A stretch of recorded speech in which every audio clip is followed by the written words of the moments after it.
I'm going to the library. Canadian Scout, how dare you going to the library? That's it. Open. Oddawaj hajs, ciulu. For a dime, but Johnny gave us rehab instead. Yep, 6 months and 2 days on the wagon.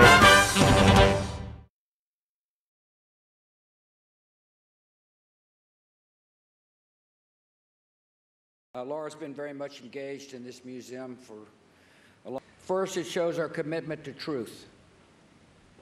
Great Nation does not hide its history. It faces its flaws and corrects them.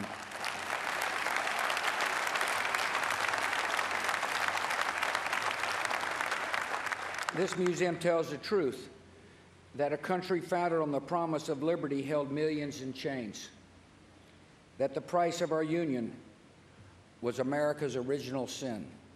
Second, this museum shows America's capacity to change. For centuries, slavery and segregation seemed permanent parts of our national life, but not to Nat Turner, Frederick Douglass, Harriet Tubman, Rosa Parks, or Martin Luther King Jr. Even today, the journey toward justice is still not complete.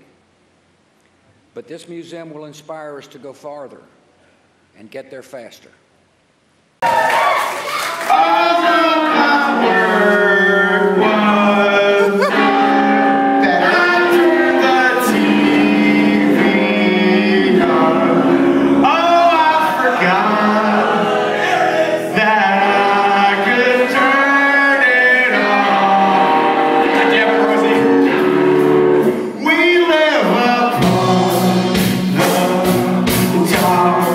They leave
encountered racism throughout my life, pretty much up to this point, even now. And there have been a lot of different experiences for me, particularly when I was young. And I think when I think about the experiences that I've had with racism, the ones that happened in my youth tend to be the ones that stand out a lot more, because I was impacted by them significantly when I was younger, as opposed to now, when I experience racism, I have a totally different perspective on how to deal with it. So when I was younger, for example, I would constantly be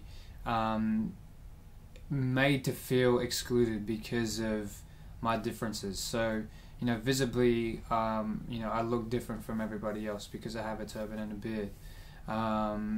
And it was almost as if in those particular situations, what wasn't the most you know, hurtful thing wasn't the act in particular, but it was the way the act made me feel. So that's where, you know, racism derived its power from, particularly in my youth, because of the way it made me feel. So, you know, a simple example would be you know, getting bullied at school, or getting picked on at school. Hey, who needs a hug? It worked! Professor, you're a genius! Hey, buddy. Donald, this is amazing! You even sound different! I just feel so happy and relaxed. This was a great idea. You're finally the fella I always knew you could be!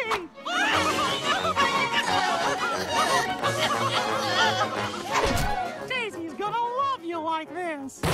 Huh?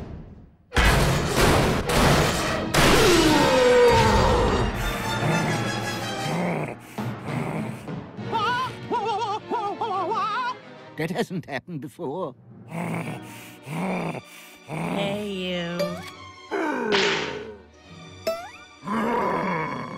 gotta fix them! You gotta put them back together! But I must recalibrate the machine. Someone needs a hug. Yeah! You fix that machine, and I'll go get the Donalds back! How come you never hug me like this anymore? Hey, that's my wife! Wait! Call me. Where'd the other Donald go? He went that way. We got him! I love you, buddy. Yeah, I love you too. But we... M-I-C. See how much I love you. But we got... K-Y. Why?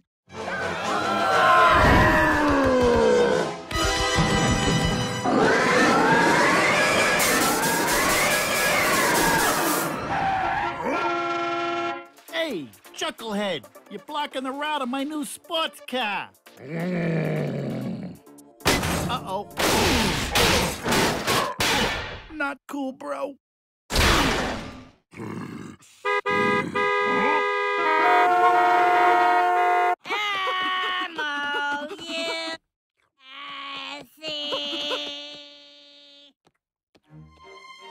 What are you doing out here? I'm on my lunch break. Won't you get back in there and fix that machine? Oh, right. Sorry about that. You seem like a nice man. Come on!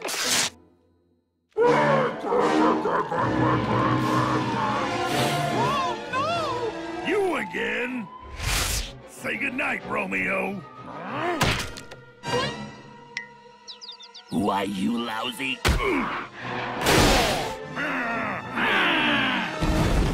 No!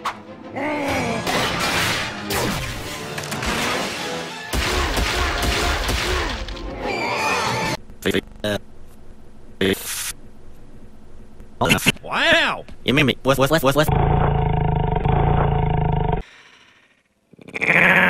I've seen better. Dudes on us, dude. Check. Exactly. She'll be fine. But she'll be. I sleep in the. They both. Howie. Guys, all. Yeah. What? If you ever try to copy your butt again, Me. I wonder what my butt looks like with all those stitches. It's just so much of a pleasure to just sort of, come up with things like different naming schemes for different races and cultures, and I just spent so much time just reading, myths and legends and histories and coming up with. I think, this is what J.R.R. Tolkien did for pretty much all his life, inventing languages, inventing countries, and maybe telling you, it was like he was writing an article about something that happened there, right? But in comparison with the world that exists in his head. Now, I am not J.R.R. Tolkien, clearly, but it's still great fun. It's great fun for everyone. And if you're working in fantasy specifically, I think things like strong names and strong systems of naming and the sort of the idea of a world beyond the book and characters and races having their own histories that are not necessarily described in the actual text but implied. It's a very it's something that really makes whatever world you're building seem a lot grander. And it's something that books set in the real world start off with as an advantage. It's something that you can overcome in speculative fiction with just real hard work. It's great fun. Try it. Yeah.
You need money for the meter, money for the toll. Don't turn on the heater, daddy's on the dole. They tell me that the devil pays good money for your soul. We don't got no dough. Tell me there's $1 in the pocket of your jeans. Need money for the baby, the bacon and the beans. I'd buy you a dozen roses, but I just don't have the means. Don't got no dough. Sorry, Mr. Landlord, I cannot pay the rent. Run down to the bank and ask them where my money went. Then come back and tell me just who overspent. Mister, let me tell you, I blame the government.